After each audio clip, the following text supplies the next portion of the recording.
La marchandisation de la culture que le gouvernement néolibéral défend est en train de casser l'exception culturelle française.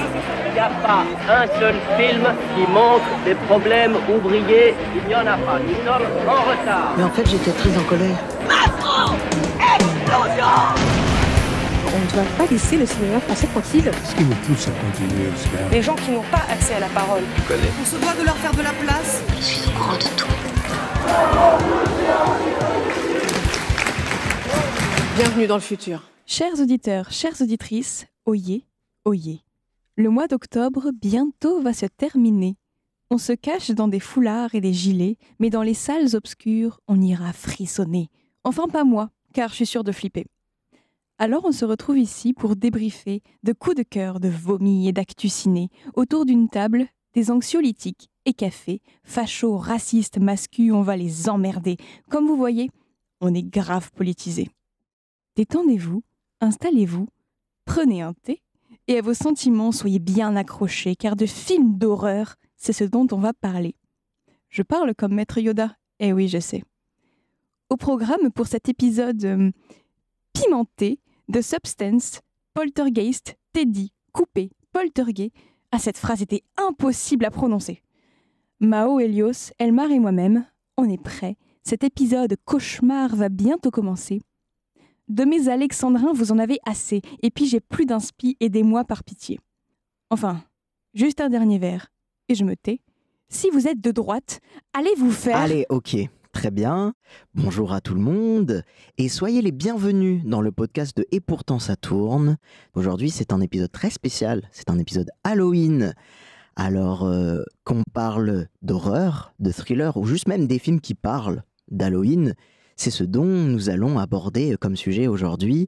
Aujourd'hui, je suis accompagné de Mao. Bonjour. Et je suis avec Marine. Salut. Et du coup, moi, c'est Elmar. J'espère que toutes les personnes qui nous écoutent, vous allez bien. J'espère que vous aussi, mes chères chroniqueuses, vous allez bien. Et avant de commencer, j'avais une petite question pour vous. Pour vous, Halloween, c'est quoi ?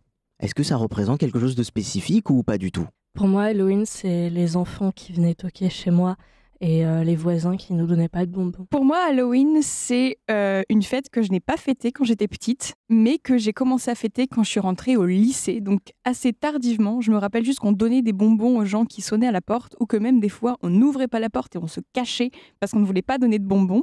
Mais j'y ai pris goût au fur et à mesure et j'ai eu la chance de fêter Halloween aux États-Unis il y a 2 ans. Et c'était incroyable. Les rues étaient transformées en boutique de bonbons géantes, en maison hantée géante. Il y avait des enfants qui couraient partout. J'étais déguisée en Kiki la petite sorcière. Oh, on aime énormément. Bah, en vrai, mieux vaut tard que jamais. C'est une expérience à vivre.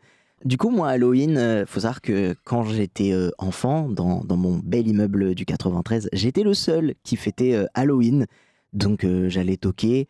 Et je crois que c'était après genre la première année que j'ai fait où j'ai eu ma voisine qui avait je crois 2-3 ans de moins que moi et on est allé toquer chez les gens et ils avaient jamais rien. Vraiment, à chaque fois, juste on terminait, on faisait tous les étages et on n'avait rien, on s'emmerdait. Quand même, j'ai de très beaux souvenirs d'Halloween. C'est d'ailleurs la première fois que j'ai regardé le tout premier Harry Potter avec ma mère et ma grand-mère. Parce que ma mère, elle s'est dit « Ah, c'est vrai que la scène avec Voldemort là, sur la tête de l'autre professeur, ça fait quand même un peu flipper. » Elle s'est dit « Allez, on va faire ça. » Et avec ma mère et ma grand-mère, on a passé un super moment à regarder Harry Potter. Et en parlant de films devant lequel j'ai pu passer un super moment, nous 3, nous avons regardé un film. Parce qu'on vient d'emménager dans une nouvelle maison. Oui, elle est belle. Emma, t'entends ? Je crois que tu as très envie de présenter. Alors, je vais, avant de parler de ce film, vous raconter la petite histoire qui va avec.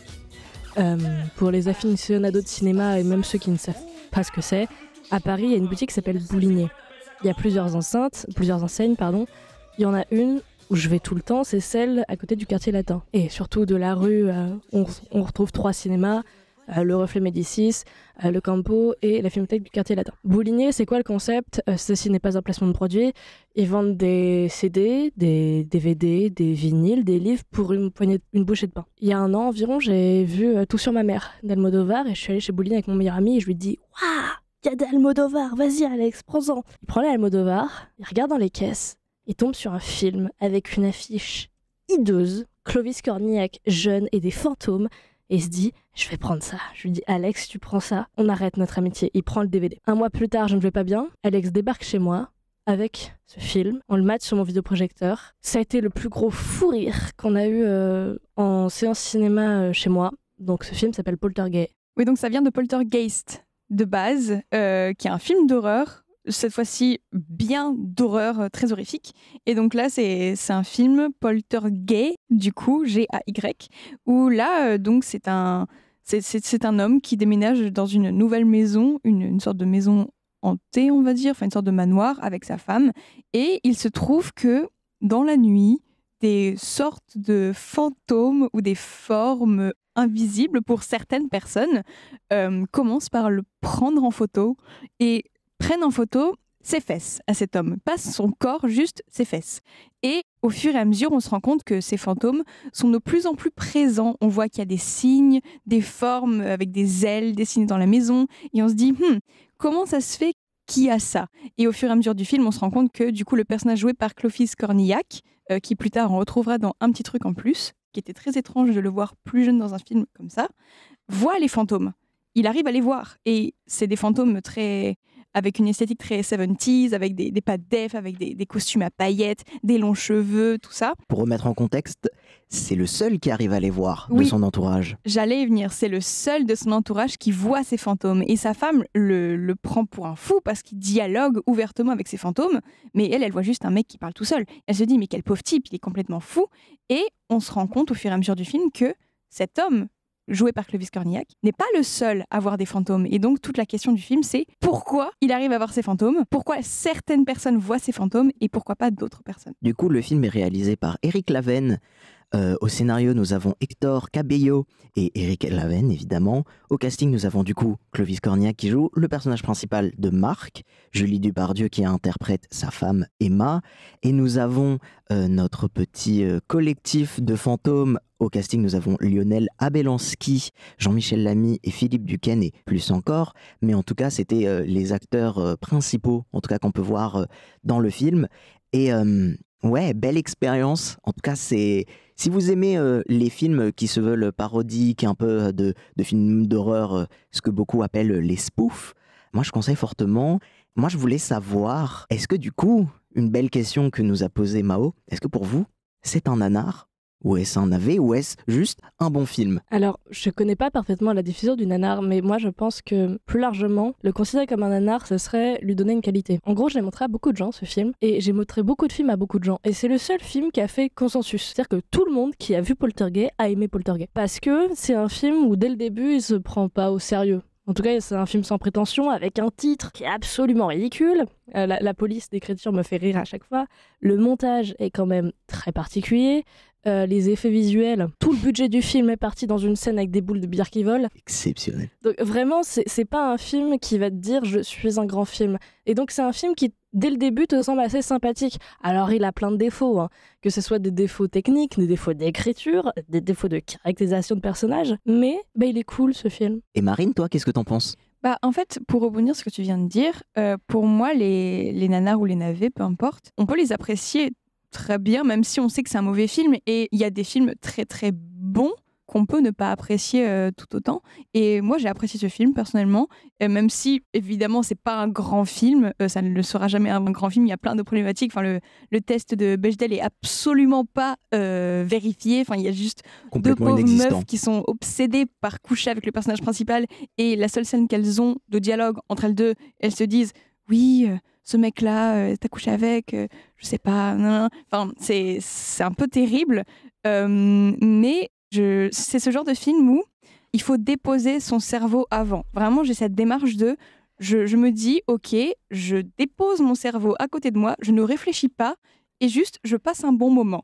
Et je pense que si on analyse le film, c'est là où on commence à ne pas l'aimer. Il y a des films où juste faut se laisser emporter comme ça, et juste profiter de l'expérience, sans trop réfléchir, parce que si on réfléchit, c'est là qu'on se rend compte qu'on n'aime pas le film, ou que le film ne vaut pas le détour. Donc voilà, et moi j'étais très fascinée par les petits détails du film, notamment ce tatouage hideux de Clovis Cornillac, il a une grosse tête de lion sur l'épaule. C'est quelque chose qui m'a fascinée pendant tout le film. Ou même la boîte, du coup, la boîte de nuit en fait, le manoir dans lequel ils habitent, avant, c'était une boîte de nuit. Et cette boîte de nuit s'appelait l'Ambigu. Et vraiment, ce choix de nom, c'est incroyable. L'attention portée aux détails, ou même, il y a certaines répliques qui sont hyper drôles et qui sont iconiques, ou comme le symbole que ces fantômes ont, qui pour moi est magnifique parce que c'est juste un pénis avec des ailes, et ça me fait énormément rire. Et il y a un des personnages des fantômes qui a une veste en cuir avec ce symbole clouté dans le dos, et je pense que ça c'est l'un des meilleurs cadeaux d'anniversaire pour un tonton. Ouais, du coup comme il l'appelle dans le film, le logo c'est le gland volant, il l'appelle, c'est magnifique. Je suis d'accord avec vous sur beaucoup de choses, mais moi je peux pas je peux pas m'arrêter à avoir vraiment ce côté analytique. Vraiment, c'est dans moi. Donc, peu importe ce que je regarde, même des trucs que j'apprécie, j'essaye toujours d'avoir un regard autant que possible extérieur, même si des fois ça peut être très dur. Mais je trouve que, en fait, moi je trouve que Poltergeist est un bon film, juste et très maladroit. Parce que je trouve qu'il y a des idées de mise en scène et de découpage qui sont vraiment bons. Je pense au premier Travelling, dans les escaliers, où du coup nous est montré ce logo du gland volant. La caméra est super bien maîtrisée. Non, vraiment, le rythme est cool, c'est fluide. T'as l'impression d'être le fantôme en question. Il y a certains points de vue que le film décide de faire. Le point de vue du chat, j'ai pas compris. C'était rigolo, ouais, ça m'a fait rire, mais c'était complètement inutile. Le film en fait commence et te dit, je vais pas me prendre au sérieux, surtout ne te prends pas au sérieux non plus, et amuse-toi. Et quand t'acceptes ça, ah là, non mais c'est carte blanche. Le film, il t'enchaîne sur blague, sur blague, sur blague. Des blagues des fois limites, soyons honnêtes, il y a des blagues très limites. Si vous êtes facilement choqué par le mot PD, ne regardez pas ce film. Ne regardez pas ce film. Si ça le dit à tout va. Il y a un personnage, il ne peut pas dire une phrase sans dire le mot. Vraiment, et c'est justement celui qui a ce logo du gland volant en paillettes en plus. Il a une veste en paillettes avec. C'est génial. Il y a un autre personnage, toute sa personnalité, c'est juste repasser des vêtements.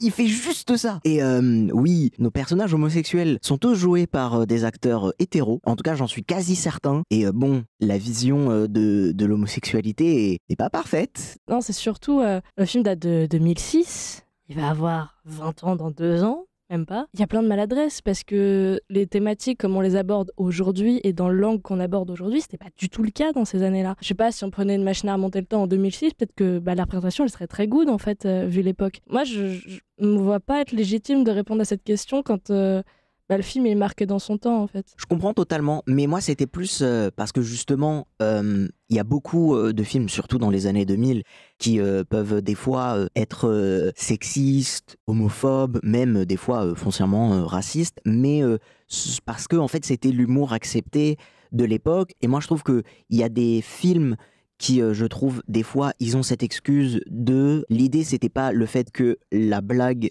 était homophobe, c'est juste que le personnage l'est et on se moque d'un personnage comme ça. Justement, moi, je voulais savoir si vous l'aviez un peu vu comme ça. Et du coup, moi, Marine, j'aimerais bien avoir ton point de vue dessus.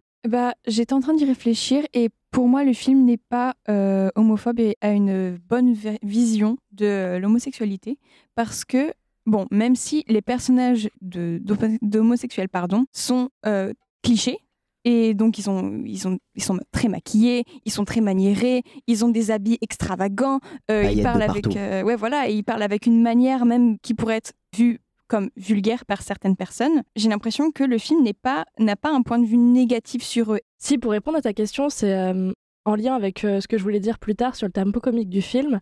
À propos des personnages, pour moi le film n'est pas homophobe parce que, un peu à l'image des vedettes avec les gens de la campagne, les vedettes avec le palmacho, on ne rit pas des personnages, on rit avec eux. Le film ne se fout, à mes yeux, jamais de la tronche de ces fantômes.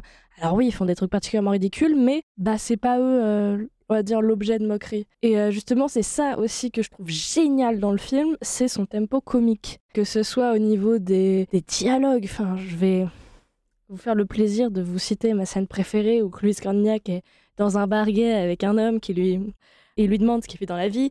Faut s'imaginer que Clovis a un costard-cravate dans un bar, donc il fait vraiment complètement tâche dans le décor, et il s'adresse à ce monsieur qui est appelé le dragueur dans le générique, qui lui dit « Qu'est-ce que tu fais dans la vie ?» Le dragueur lui répond « Je suis actif ». Clovis ne percute pas et lui dit « Ah ouais, dans quoi ?» Il répond « Dans n'importe qui ». Et c'est que des vannes comme ça, mais qui paraissent, et c'est vrai, complètement beauf, mais il faut être doué pour écrire des phrases beaufs ou des vannes beaufs, mais qui marchent. Mais c'est vrai qu'on rit avec les personnages et on rit pas des personnages. Et c'est ça que je trouve assez fort. Et aussi, moi, c'est la dernière scène et la dernière séquence, le fait qu'il retransforme, en fait, il recrée cette boîte qui était avant le manoir, donc le sous-sol du manoir. Il recrée toute une boîte dedans, où là, c'est tous les fantômes qui peuvent aller dedans, tous les fantômes gays, et également des gens du monde des vivants qui viennent aussi. Et donc, il y a des amoureux, du coup, de la vraie vie, dont un serait décédé et qui est réincarné en fantôme, qui se retrouvent.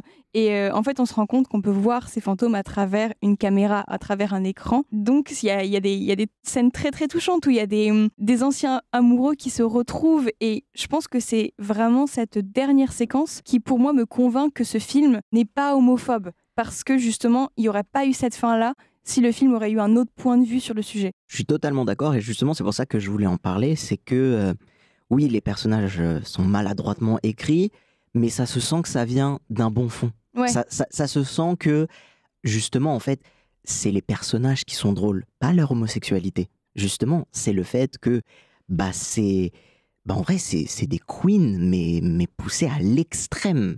Et c'est très, très drôle.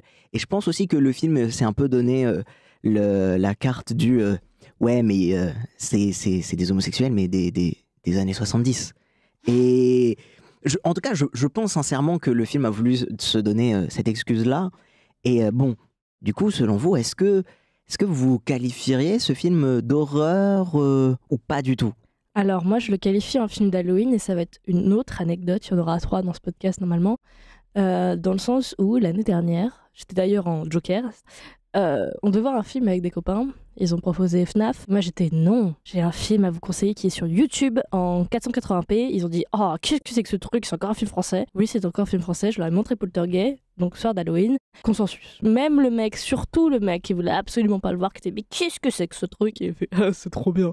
Donc oui, c'est peut-être pas du tout un film d'horreur, mais un film d'Halloween, c'est une super idée. Pour moi, c'est un film d'Halloween aussi, parce que les films d'Halloween sont pas forcément censés faire peur et sont pas non plus censés avoir des monstres effrayants dedans. Et pour moi, dès qu'il y a un thème un petit peu surnaturel, là, c'est déjà un film d'Halloween. Donc, par exemple, même Casper, c'est un film d'Halloween. Donc, alors que ça fait pas techniquement peur, mais juste ça parle de fantômes et une histoire un peu mimi. Donc, et je pense que l'horreur, ça convient pas non plus à tout le monde. Enfin, je sais que je suis pas très friande de films d'horreur parce que j'ai toujours très très peur. Donc, pour moi, Poltergeist, c'est un bon consensus ça parle de quelque chose d'un peu spooky, un peu surnaturel, qui est censé faire peur, mais ça fait pas peur du tout. Donc, si comme moi, vous avez peur très facilement, foncez voir Poltergeist ou même des films censés être des films d'horreur, mais qui techniquement sont mimi et drôles. Et je pense que ça fait consensus pour tout le monde. À moins que vous ayez quelque chose de plus à dire, je pense que maintenant on peut passer sur le film qu'on aimerait parler, Mao. C'est le loup qui a fait ça ? Je vous dis que jour il y aura un drame. Et là, aujourd'hui, vous me dites ça ? Non. C'est le loup, quoi. Vous faites une battue, et si vous savez pas la faire, nous on s'en occupera. Oh, je vous parle là ! Alors, tout à l'heure, j'ai dit que j'étais membre officiel du fan club d'Anthony Bajon. Chaque histoire commence par le commencement. C'est une répétition. Au lycée, à côté de chez moi, il n'y avait pas de cinéma. Mais à 30 minutes en bus, si, à côté de mon lycée, justement. Et un jour, ils organisaient une séance événement, c'était en été, je pense, juste après le confinement, où ils diffusaient 2 films de loup-garou. Le loup-garou de Londres. Ensuite, il y avait une session pizza et concours de cris. Et après, c'était Teddy, des Boukarma. J'ai vu ça avec un pote. Et lui, il a été fasciné par le loup-garou de Londres. Moi, j'étais, ouais, c'est sympa. C'est un film américain, quoi. Et puis, on a vu Teddy. Et j'ai eu une révélation à ce moment-là. J'avais pas vu de film de genre avant. Des films violents. Je peux même pas dire que Teddy c'est violent, quoique. J'en avais vu certains, mais ça m'avait complètement traumatisé. Genre Gladiator en 6e, très mauvaise idée. Merci mon prof d'histoire. Voilà. Mais Teddy vraiment m'a ouvert des portes vers le cinéma de genre, vers le cinéma un petit peu plus expérimental, même si c'est gentillet. Hein, mais donc de quoi ça parle ? On suit un jeune homme, joué par Anthony Bajon, qui n'a pas le bac, sans doute pas le brevet. Il est masseur avec une masseuse qui aimerait bien se le serrer dans un centre. Il sort avec une fille qui doit avoir 2 ans de moins que lui, passe son bac de français ou son bac de philo, je ne sais plus. Et un jour, il quitte chez lui, où il vit avec son oncle, qui a quelques troubles mentaux, et sa tante, je crois, donc à moins que ça soit sa grand-mère. Et il entend des cris dans la forêt. Il sort avec un truc de ski, là, vraiment. Et il fait « Oui, j'arrive !» Et en fait, il se fait mordre. Mais il se fait mordre hors cadre. Parce que les Boukarma ont un budget de 2 € pour faire Teddy. Donc, ils peuvent pas faire d'effets.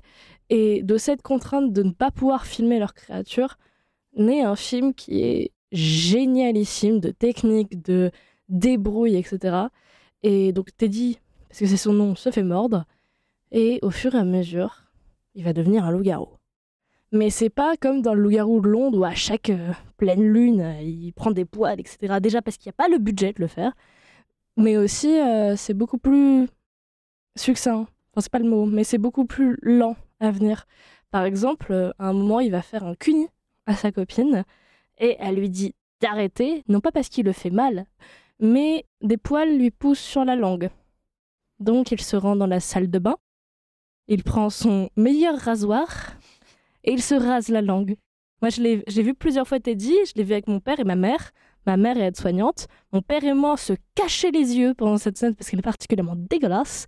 Et ma mère était « Oh, ça va, vous êtes des petites chochottes. » Il y a un autre moment où il y a un autre poil qui lui pousse, cette fois-ci sur l'œil. Donc il prend une pince à épiler et il enlève le poil sur son œil. Et donc Teddy, c'est que ça. Il n'y a pas de grosses effusions de sang, etc. Quoique. Mais c'est des petites touches comme ça qui font bien mal. Il commence direct, le film, avec un humour. On parlait de Miséricorde la dernière fois. C'est un humour qui ressemble, je trouve, avec ce petit pecno là qui... c'est très très médisant ce que je viens de dire, que je viens de la campagne. Qui est juste à côté d'un monument aux morts. Il y a un jeune mec, jeune militaire qui récite la Marseillaise.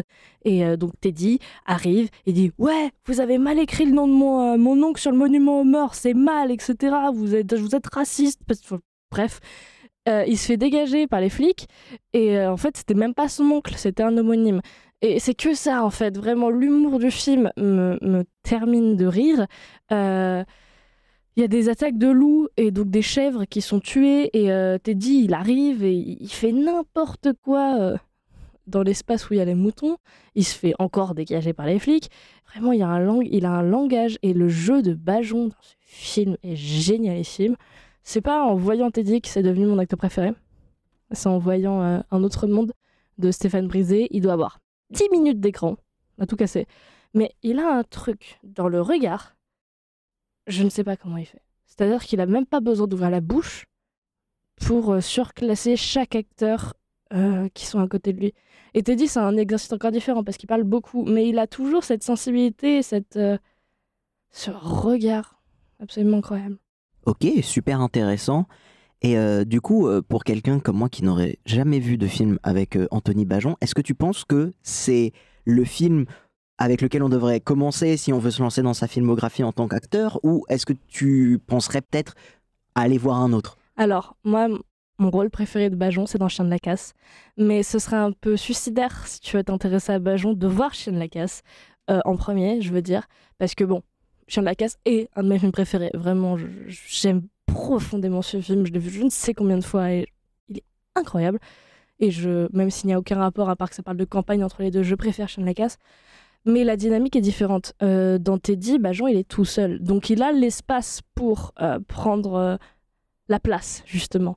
Dans Chien de la Casse, pour ceux qui n'ont pas trop l'histoire en tête, ça parle de 2 mecs qui vivent dans la campagne. Miralles, qui est un mec qui aimerait bien faire de la cuisine, qui a un CAP cuisine, mais qui fait rien de sa vie. Son pote, qui veut être militaire et qui voit la vie défiler, qui s'en fiche un peu, ils passent leur temps à péter et à jouer à FIFA et ensuite à aller se perdre sur la place haute et à se débattre et à s'engueuler sur la recette de pâte carbo. Et la dynamique est différente parce qu'on a une relation d'ascendant. Miralles a l'ascendant sur Doug, le personnage de Bajon, et Miralles, c'est Raphaël Quenard. Raphaël Quenard prend toute la place.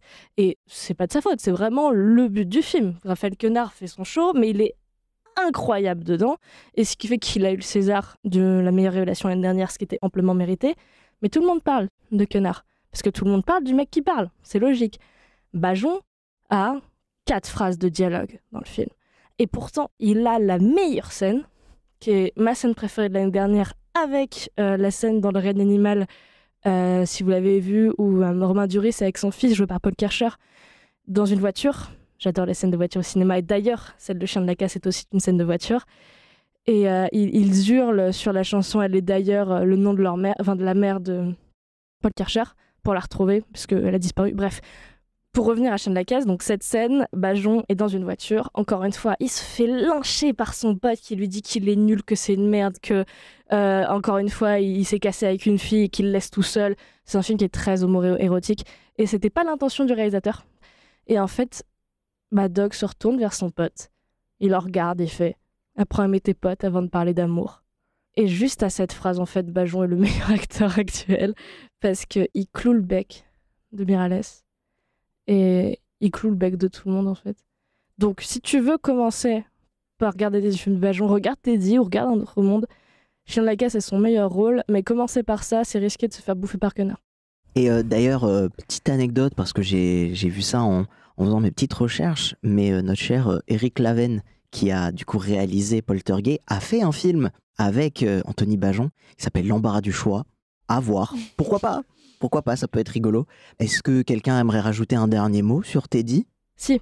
Moi, c'est pas sur Teddy, c'est sur les Boukarma, qui sont donc 2 frères jumeaux qui réalisent des films. Leur premier, c'est donc Teddy. Bon, avant, il y en a un autre que j'ai pas vu, mais c'est une co-réalisation. Et ensuite, ils ont fait L'année du requin, qui est un film en vrai que j'aime bien. C'est un peu un plaisir coupable, mais c'est beaucoup moins bien que Teddy. Et d'ailleurs, même eux le disent, Teddy, il a super bien marché dans le milieu ciné. Sinon, c'est un bide monumental. Mais du coup, ils ont eu des sponsors, ils ont eu de l'argent et ils sont un peu ils sont auto-contraints de faire un autre film très vite. Donc, Teddy, c'est un loup-garou dans les Pyrénées. L'année du requin, c'est un requin Arcachon. Donc, c'est que des pitchs un peu à la con. C'est un peu moins bien. Mais j'attends avec impatience quand même leur film parce que, très intéressant. Et surtout qu'ils savent absolument bien diriger Bajon, qui a quand même un registre assez particulier de jeu et une palette d'émotions aussi. J'ai hâte de les voir. Ok, génial. Du coup, moi, le film que j'ai choisi, c'est Donnie Darko. It was as though this plan had been with him all his life, pondered through the seasons. Now, in his 15th year, crystallized with the pain of puberty.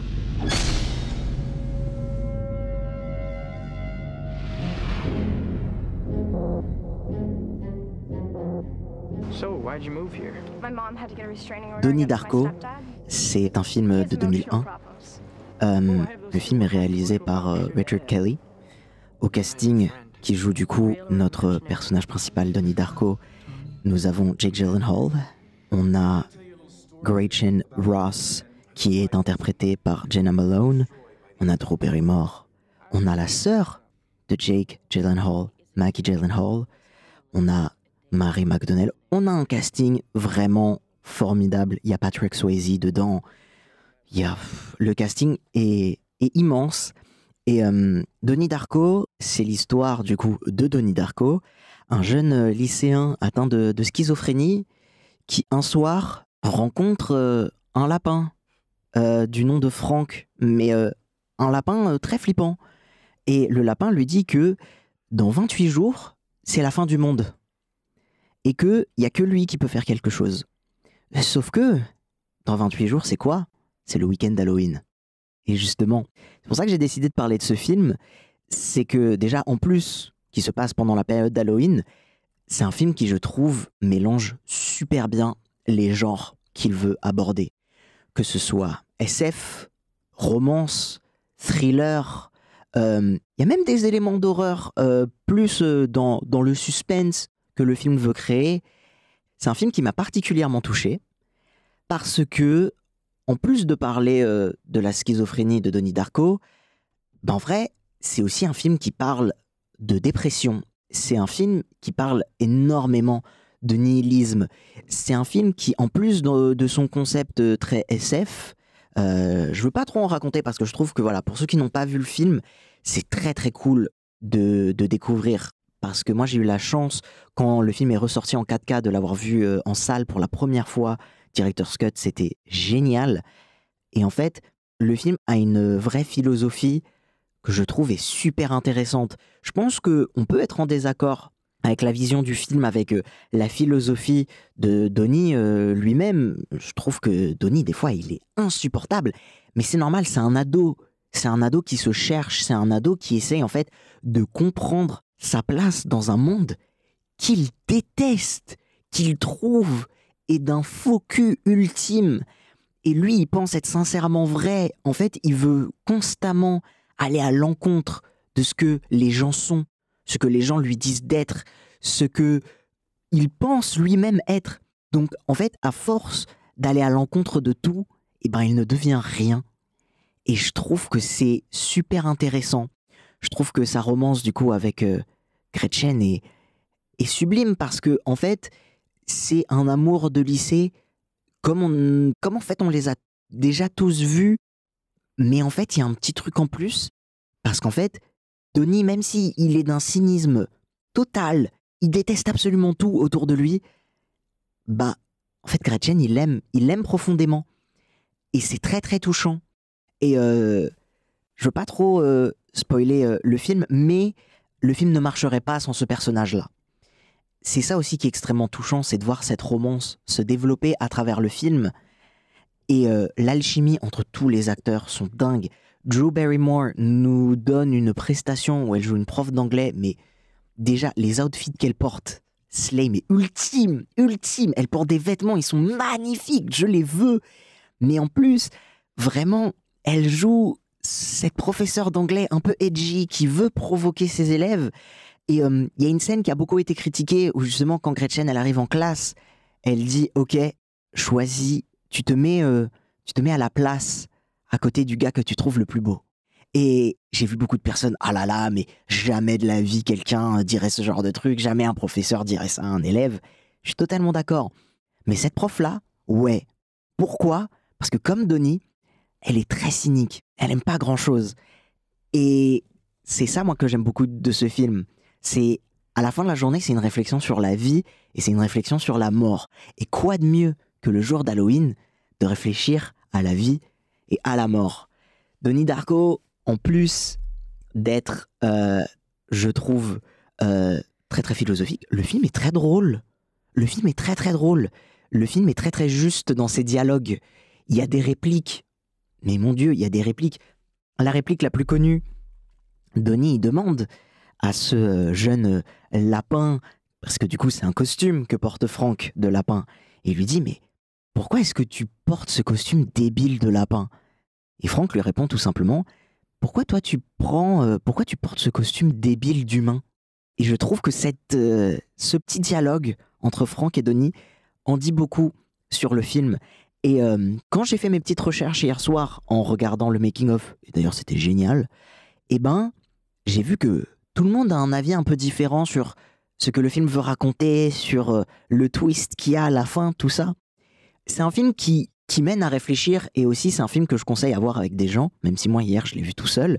Mais je trouve que pourquoi le regarder avec des gens, et surtout pourquoi le regarder le soir d'Halloween, c'est qu'à la fin vous pouvez avoir des conversations très profondes, très deep avec la personne avec qui vous avez regardé, parce que rien que moi quand je l'ai vu la première fois au cinéma, ah bah avec mon pote on n'avait pas du tout la même vision du film, et même là l'avoir revu alors que ça doit être la 3e fois, un truc comme ça, bah j'ai plus du tout la même impression, j'ai même pas du tout la même vision du film.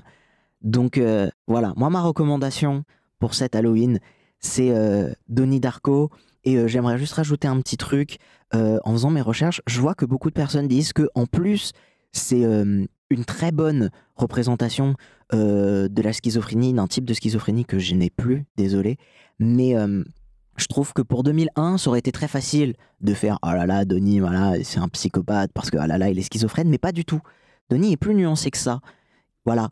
Donc ça, c'est un truc que j'aime beaucoup voir. Vraiment voir de belles représentations des troubles mentaux au cinéma, ça c'est mon petit kiff. Est-ce que vous avez des questions? Est-ce que quelqu'un veut rajouter son avis, quoi que ce soit? Moi, j'avais une question pour vous. C'est qu'est-ce que vous faites si dans 28 jours, c'est la fin du monde? Oh, Mao, je te laisse commencer. J'essaye de boucler mes projets parce que au moins, je me dis que si je le fais pas, j'aurais pas fait grand-chose de ma vie. Il y a une réplique dans Le Cercle de Pas Disparu que je vais donc citer. C'est un monologue où il dit « Je partis dans les bois car je voulais vivre sans me hâter, vivre intensément et sucer toute la moelle secrète de la vie. Je voulais chasser tout ce qui dénaturait la vie pour ne pas, quand viendra la vieillesse, découvrir que je n'avais pas vécu. » Moi, j'essaierai de finir mes projets, de dire aux gens que j'aime que je les aime encore plus que d'habitude pour ne pas, quand viendra la vieillesse, mais elle ne sera pas la vieillesse, mais la mort, découvrir que j'avais pas vécu. Moi, je sais évidemment dire aux gens que j'aime que je les aime. Je pense que ça, c'est... Si t'as un cœur, tu le fais. C'est simple. À moins que tu sois vraiment le loup solitaire par excellence, mais je pense qu'on a tous au moins une personne dans notre vie à qui on tient compte, en tout cas à qui on tient. Moi, je pense aussi sincèrement que... je sais pas si vous croyez à une vie après la mort ou tout ça, mais en tout cas, moi, je sais que ce que j'aimerais, c'est essayer de faire un petit reflet sur ma vie et espérer que les personnes qui m'ont énormément inspiré, les personnes qui ont vraiment fait de moi la personne que je suis aujourd'hui, je pense que je ferai une petite prière en espérant être à leur côté lorsque je mourrai. Je pense que c'est un des trucs que je ferai le plus, parce que c'est un truc qui me tient vraiment, vraiment à cœur. Toi, Marine? Moi, il faut savoir que je suis fascinée par l'apocalypse. Oh. Et je suis fascinée par ça. Je sais pas pourquoi, mais j'ai une fascination pour la fin du monde, pour l'apocalypse, pour ce qu'il y a après la fin du monde, surtout, qu'est-ce qui va rester. Et je pense que en fait, il y a deux possibilités. Soit je me mets dans un bunker et j'attends que ça passe, voir si je survis ou pas. Soit je monte en haut d'une montagne et je regarde le dernier coucher de soleil avec ma famille, avec ma maman et ma petite sœur. Et voilà, parce que je me dis, autant c'est l'endroit où je me sens le mieux au monde, en haut des montagnes, notamment en haut des montagnes des Alpes, au Grand Bornand, si jamais vous connaissez. Et donc j'irai là-bas. Génial. Et du coup, pour notre petite analyse de film, nous y voilà. Mais surtout, nous avons Mao. Tu nous as écrit un petit texte pour aujourd'hui. Alors là, quand Marine nous a posé la question de qu'est-ce qu'on ferait s'il ne restait plus que 28 jours, j'ai un peu rushé la question, mais j'ai glissé ce que j'ai déjà dit la semaine dernière, vu que c'est mon plus gros complexe, mais je ne travaille pas dessus quand même, mais mener mes projets à bien. J'ai un nouveau projet, écrire un texte pour chaque podcast. Pour l'instant, j'ai réussi. Donc je vais vous proposer de lire un texte qui n'a pas de titre, parce que j'ai quand même fait le travail à moitié, mais... Mais voilà, la thématique, c'était un petit peu horrifique. J'ai tout de suite pensé à quelqu'un dans un placard. Minuit et quart. J'ai froid dans mon placard. Je sais qu'il me traque, m'attend au tournant. J'ai peur à cet instant. J'ai perdu mon frère. Dans le noir du couloir, alors qu'il est, je ne sais pas où il est.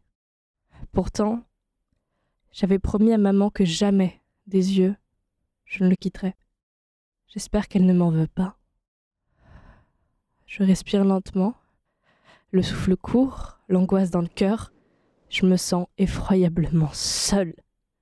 J'ose à peine bouger mes membres, de peur de me faire entendre. Chaque bruit me terrifie, me ramène à lui. Combien de temps est-ce que ça va durer? Je veux m'en aller, sans me retourner. Des bruits de pas se rapprochent, menaçant. Sous le portant de vêtements, je me fais tout petit. Il entrouvre une porte, sa main me frôle, alors que son souffle est tout proche de mon oreille et que des gouttes de sueur perlent sur mes joues. À l'étage, on entend des remous. Il détale, sans se retourner, me laissant une odeur rance dans le nez. L'escalier grince sous le poids de sa course. De plus en plus, je manque d'air. Je n'ai en tête que mon frère que je n'ai pas su protéger. Je suis terriblement désolée. Un cri déchire la nuit. Le premier d'une longue série. Car il va finir par tous nous retrouver. Terrifiée, je ne peux m'empêcher de battre des pieds. Je ne sais pas qui est tombé au combat. Égoïstement, je ne peux que me rassurer que cela ne soit pas moi. Les secondes ont à peine le temps de défiler que ça hurle dans la pièce d'à côté. Je plaque ma paume sur mes lèvres pour m'empêcher de crier le nom de mon frère. Les larmes coulent à torrents sur mon visage. Un autre soupir, une autre complainte. Je ne veux pas mourir. Maintenant, c'est mon prénom que j'entends. Les pas reviennent vers moi, je suis fait comme un rat. De stress, je me cogne la tête. La porte s'ouvre, la lumière fuse. Je vois défiler ma vie et les vêtements qui me cachaient. Trouvé Mike, t'as gagné, mais c'est à toi de compter. Merci beaucoup Mao pour ce très joli texte. Maintenant, on va passer à notre petite rubrique où on parle de tout ce qui est artistique. Et Marine, t'avais envie de nous parler de quelque chose. Oui, au final, j'ai changé mon sujet. Donc, je vais vous parler d'un roman que j'ai terminé hier qui s'appelle La végétarienne. C'est un roman japonais écrit par Han Kang. Sud-coréen. L'autrice est sud-coréenne et il a été publié en 2007. C'est son 10e roman et il a eu le prix international Booker en 2016. Et donc, ce roman, La végétarienne, ça parle d'une femme qui, du jour au lendemain, décide de ne plus manger que des végétaux. Donc, elle jette littéralement tout le contenu de son frigo à la poubelle, qui était rempli de viande qui coûtait extrêmement cher. Et elle décide de se nourrir uniquement de viande, voire même de ne plus manger du tout pour devenir elle-même un végétal. Elle ne veut plus devenir une bête, un animal, elle veut devenir un végétal. Et en fait, ce livre est écrit non pas du point de vue de cette femme, mais du point de vue des 3 personnes qui sont le plus proches d'elle. Donc, il y a une première partie écrite du point de vue de son mari. Donc, il voit sa femme presque dépérir sous ses yeux parce qu'elle maigrit à vue d'œil, parce qu'elle ne mange plus. Et ensuite, il y a une deuxième partie écrite du point de vue du mari de sa sœur, donc son beau-frère, qui voue une fascination pour cette femme. Et donc, ce beau-frère, il fait des vidéos, des petits films, et il a pour but de filmer cette femme, donc il s'appelle Young-hee, en lui peignant des fleurs sur son corps. Et donc ça donne des scènes complètement hors du commun de cette dame qui se trémousse avec des fleurs peintes sur elle, qui est complètement absente. Et la troisième partie, ça parle du point de vue de sa sœur à elle, et donc comment elle voit sa propre sœur dépérir, ne plus vouloir parler à personne, ne plus vouloir se nourrir. Et donc il y a tout un passage où elle l'emmène dans un hôpital psychiatrique, et donc ça parle un petit peu de la psychiatrie là-bas, de comment elle se sent vis-à-vis de sa sœur qu'elle a toujours trouvée étrange. Et ça parle aussi de la relation qu'elle avait avec son père, qui les battait toutes les deux, mais sa petite sœur plus que elle. Ça parle de la fuite de sa sœur qui s'enfuit dans la forêt et qui reste debout parmi les arbres pendant des heures parce qu'elle veut se planter dans le sol littéralement. Et j'ai vraiment très apprécié la plume de l'autrice, que j'ai trouvée vraiment très pure, très crue, très belle. Et ça m'a fasciné le fait qu'on ne puisse pas voir le point de vue de ce personnage principal et savoir ses motivations de pourquoi. Et les seuls moments où on entre dans les pensées de cette femme, c'est lorsqu'il y a des très courts moments où on parle de ses rêves. On entre dans sa tête et là, on a tout le déroulement de ses rêves.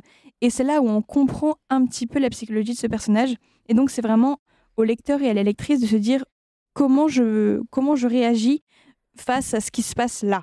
Et on a vraiment envie d'agir et on a presque envie de... Enfin, il y a certaines pulsions qu'on a en lisant le livre où on se dit non, faut pas... Enfin, j'ai vraiment eu une expérience incroyable en lisant ce livre. Et il est très court, il fait 200 pages. Donc il est facilement trouvable et il est vraiment, vraiment passionnant, ce livre-là. Donc je vous le conseille vivement. Et surtout, en tant que végétarienne, je me dis que c'était assez important pour moi de lire ce livre. Donc maintenant, je suis d'autant plus motivée à ne plus manger de viande et il n'y a aucun monde où je revienne en arrière. Je voudrais rajouter un truc sur La végétarienne, que c'est un roman qui rentre parfaitement dans la thématique d'Halloween parce que ça parle pas forcément d'horreur, mais ça rejoint aussi assez le propos dit dans The Substance. Il y a tout un rapport au corps et pour moi c'est un livre qui rentre parfaitement dans Halloween et à quel point une personne peut peut rentrer dans les horreurs qu'elle inflige à elle-même pour se transformer, se métamorphoser en quelque chose qui n'est pas normal. Enfin, un humain n'est pas un végétal. Ok, est-ce que tu peux nous rappeler le titre, s'il te plaît? La végétarienne. Ok, super. Bon, est-ce que toi, il y a un truc en ce moment qui...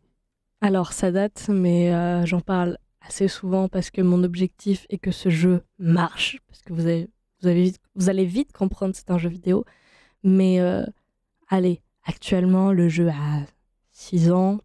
Il doit être à 4000 téléchargements, ce qui est trop peu pour la qualité de ce que c'est.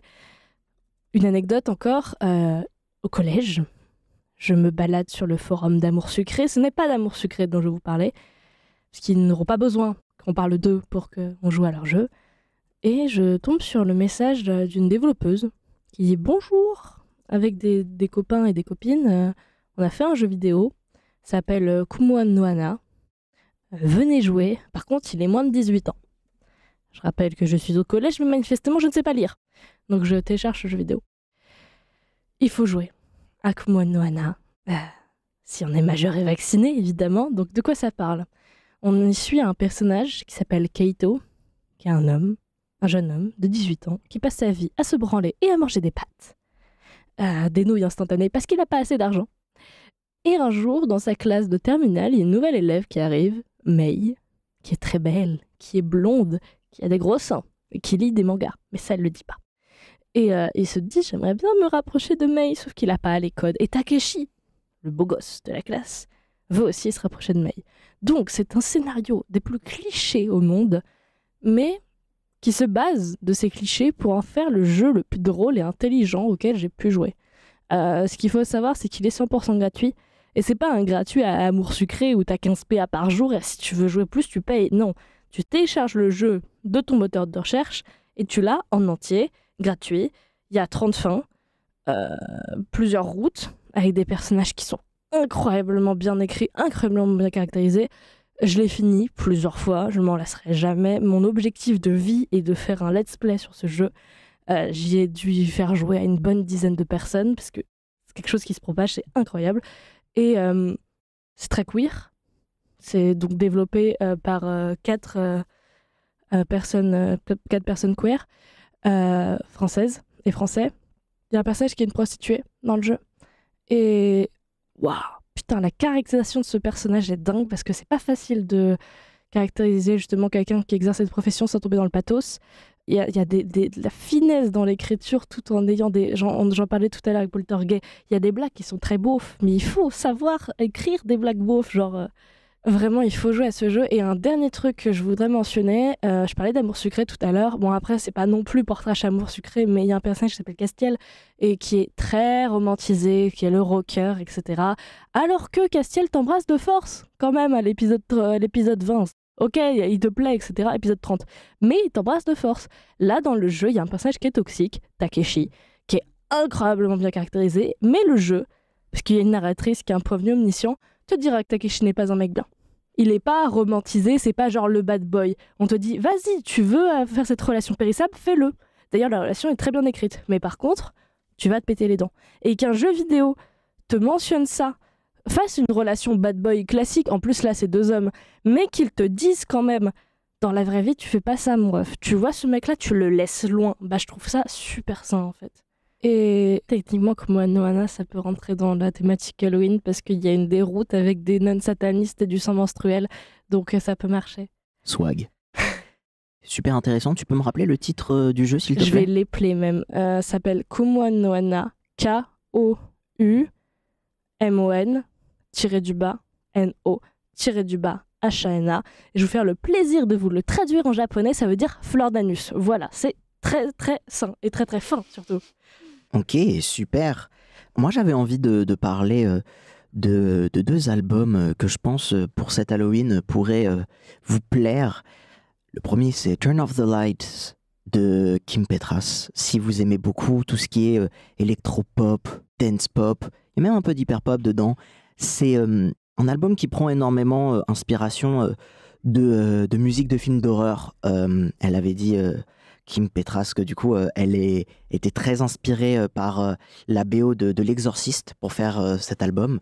Et voilà, donc si vous faites des petites fêtes et tout, franchement, mettez cet album. Il y a une ambiance un peu creepy, mais on peut danser, ça bouge, c'est très très cool.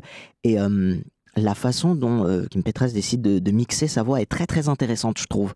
Vraiment, c'est très particulier. Donc même si vous voulez vous poser et vraiment écouter et prendre la musique pour ce qu'elle est, c'est très très intéressant. Et un autre que je conseille, c'est Catchy Ghosts, de Catchy Ghosts, le groupe. Alors là, c'est un album d'hip-hop expérimental. Il y a des mélanges de grunge, il y a des mélanges de rock, il y a des mélanges de trap, il y a des... Voilà, c'est un album qui représente tout. Les vrais savent, je suis un très très grand fan de hip-hop. J'aime énormément ça. C'est un album qui m'a beaucoup touché.